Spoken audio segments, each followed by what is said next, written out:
Kemudian selama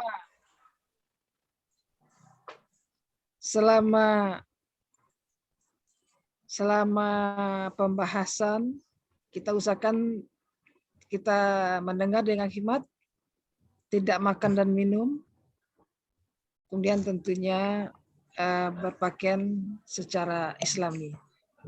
Apakah suara saya bisa didengar Bapak dan Ibu? Bisa. Bisa Sangat jelas. Jelas, sangat jelas. Ya, alhamdulillah.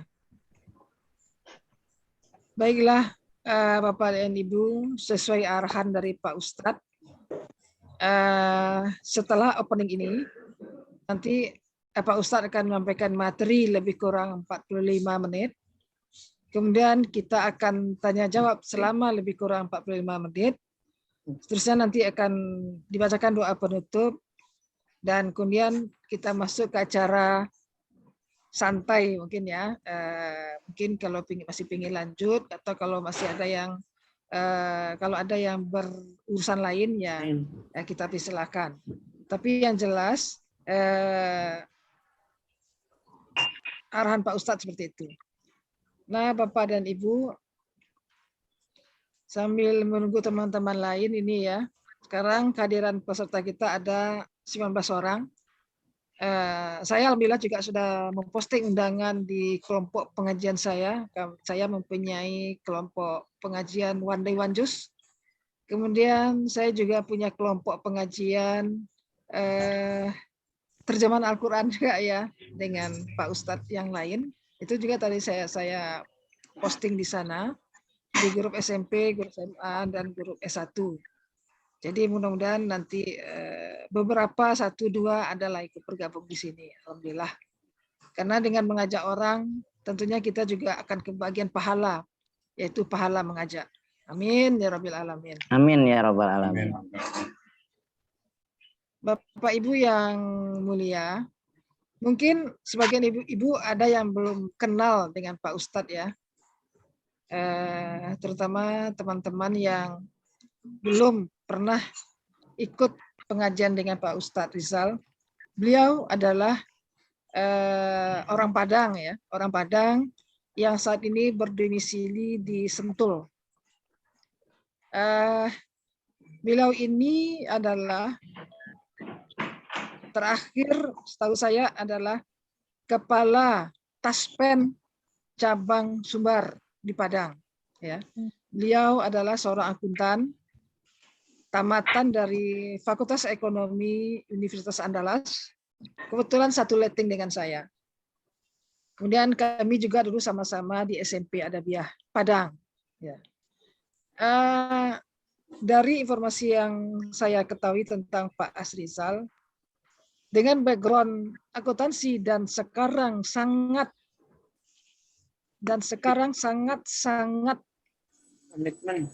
fasih dalam Al-Quran dan ilmu Al-Quran, itu tentunya menjadi menjadi semacam motivasi pula bagi kita. Kalau kita serius, kalau kita konsentrasi, kalau kita memang ada keinginan, maka apapun insya Allah bisa, ya kan? Apapun insya Allah bisa.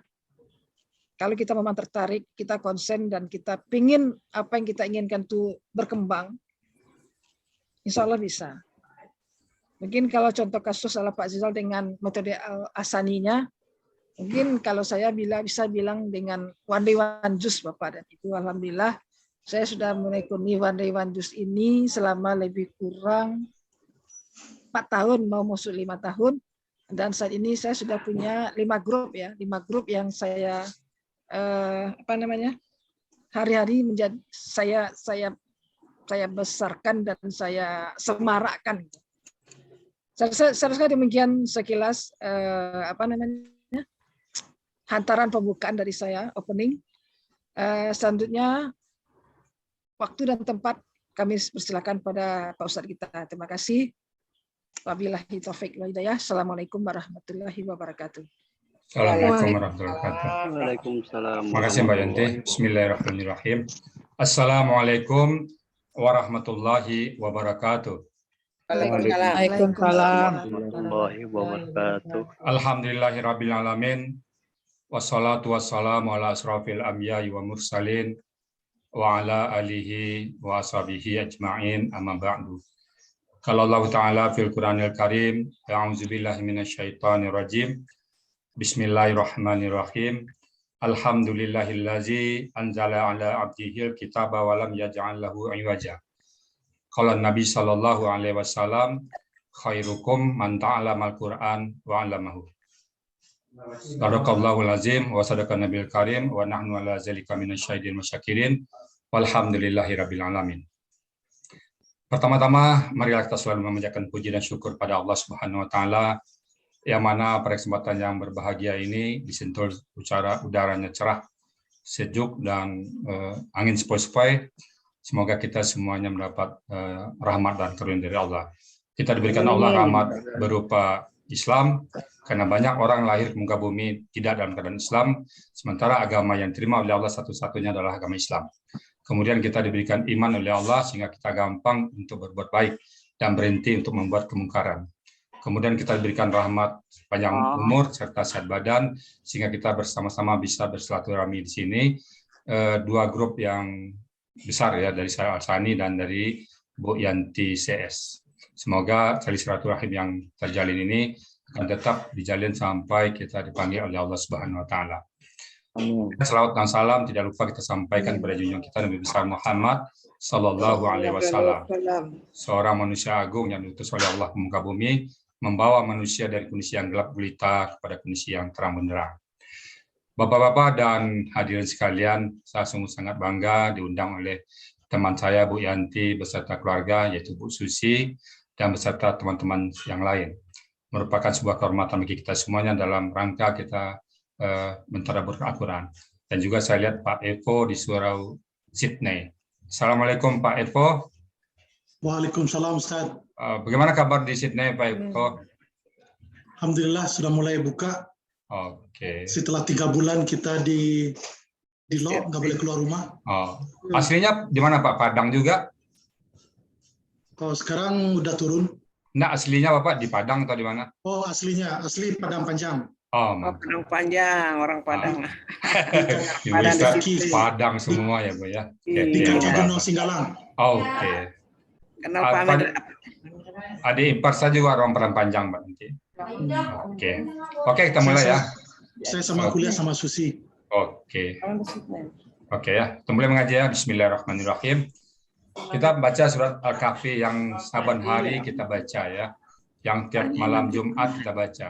Jadi asbabun nuzul ayat ini seorang Yahudi di Madinah, di Mekah, kan waktu Nabi Muhammad berdakwah, orang kafir Quraisy itu ragu apakah Nabi apa bukan. Maka diutuslah seorang orang kafir Quraisy ke Yahudi Madinah. Coba tanyakan kepada beliau kalau menang benar nggak Muhammad itu Nabi. Itu utusan. Lalu bertemulah seorang kafir Quraisy tadi dengan orang Madinah Yahudi. Kalau memang dia Nabi, tanyakan 3 hal. Pertama, tanyakan tentang tentang peristiwa pemuda yang lari ke gua. Yang kedua, tanyakan tentang Iskandar Zulkarnain. Yang ketiga, tanyakan tentang roh. Kalau dia jawab benar, maka dia Nabi. Kalau dia jawab salah, dia bukan Nabi. Maka pulanglah siapa tadi si utusan kafir Quraisy, katakan kayak pemimpin kafir Quraisy, tanyakan 3 hal kepada dia. Kalau dia benar menjawabnya, maka benar dia Nabi. Yang ditanya adalah 1, cerita tentang para pemuda yang lari ke gunung, yang akan kita bahas sebentar lagi. Kemudian cerita tentang Iskandar Zulkarnain. Yang ketiga tentang roh. Nah, lalu Nabi mengatakan, besok saya jawab. Ternyata terlambat, tertunda. Kenapa? Nabi mengatakan, besok saya jawab. Nah, di sini ada teguran ke Nabi nanti. Nah, ayat ini turun berdasarkan asbabul tersebut. Nah, sekarang kita masuk kepada materinya. Di sini dimulai dengan kata Alhamdulillah. Alhamdulillah, segala puji bagi Allah. Alhamdulillah, itu akar katanya hamada. Kita lebih menekankan kepada nanti gramatikalnya, Bu ya. Alhamdulillah adalah kata benda, ya, atau benda yang ada tanda-tanda alif lam. Akar katanya hamidah. Alhamdulillah, segala puji. Lillahi, bagi Allah. Ya, ibu-ibu, bapak-bapak, saya sarankan pegang Quran di masing-masing tempat ya. Alhamdulillah, segala puji bagi Allah. Yang mana allazi, yang. Jadi kalau bahasa Inggrisnya untuk who ya. Kalau bahasa Pak Jokowinya tuh who Pak Jokowi nanti. Alhamdulillahillazi anzala. Segala puji bagi Allah yang anzala. Anzala itu artinya dia telah menurunkan.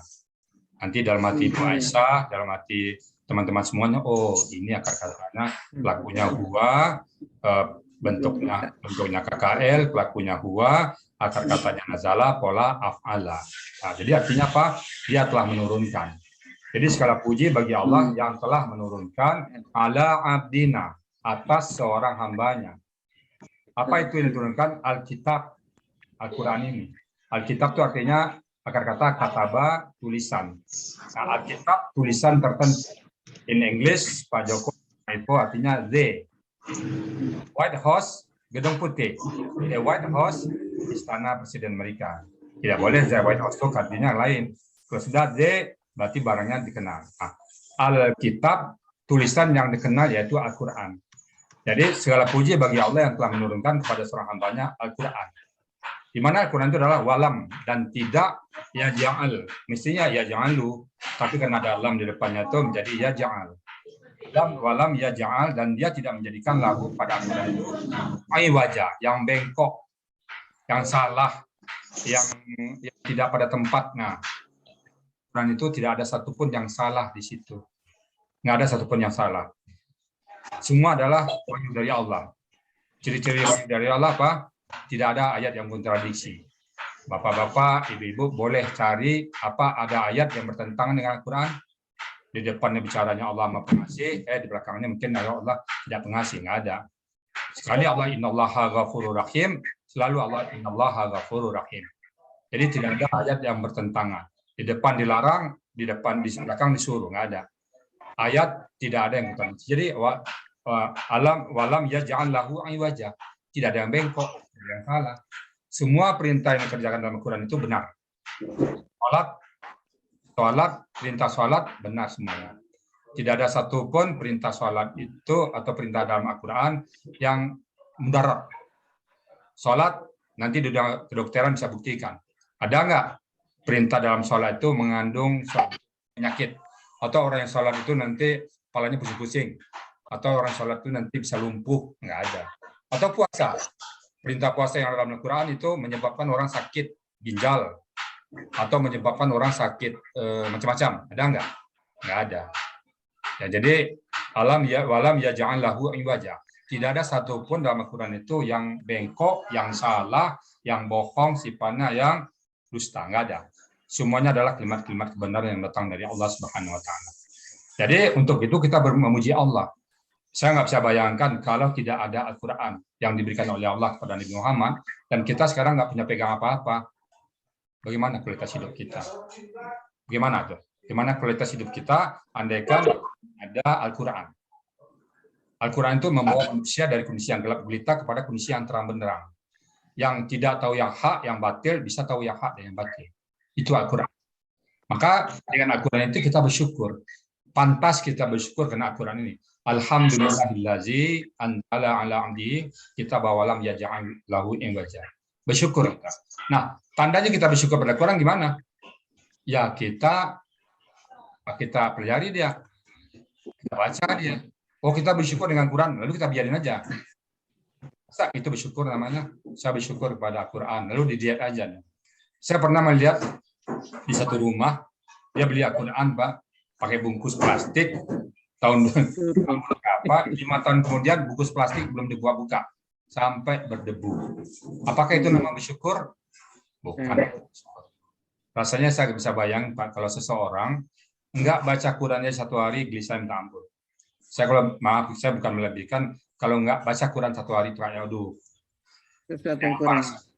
Saya kalau ada orang yang baca Quran 1 hari, kok tega ya, tega amat gitu kan. Sama aja bapak punya anak di rumah nggak negur bapak. Kenapa? Barang siapa yang ingin bicara sama Allah, man arada yatakalama ma'allahi falyaqra'il Quran. Barang siapa yang ingin ngobrol sama Allah, baca Quran. Nah, kalau nggak mau baca Quran, artinya nggak mau ngobrol sama Allah. Bapak bayangkan di rumah kita punya anak, cuek dia sama kita.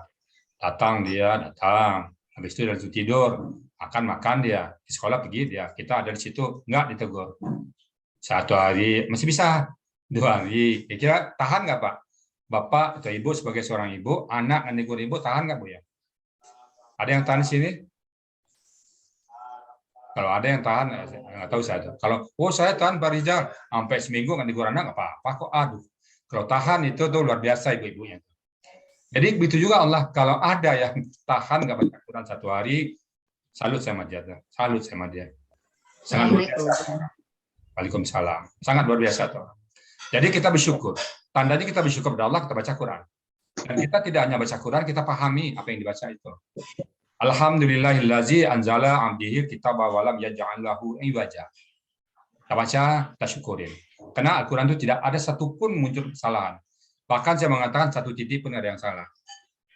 Buktikan pada saya kalau ada yang salah, baik dari segi sains, sastra, biologi, matematika, apapun. Nggak ada satupun yang salah. Karena nggak ada satupun yang bengkok. Ya. Nah, kemudian ayat berikutnya, qayyiman liyun zira ba'san syadidan. Qayyiman, kokoh, kuat.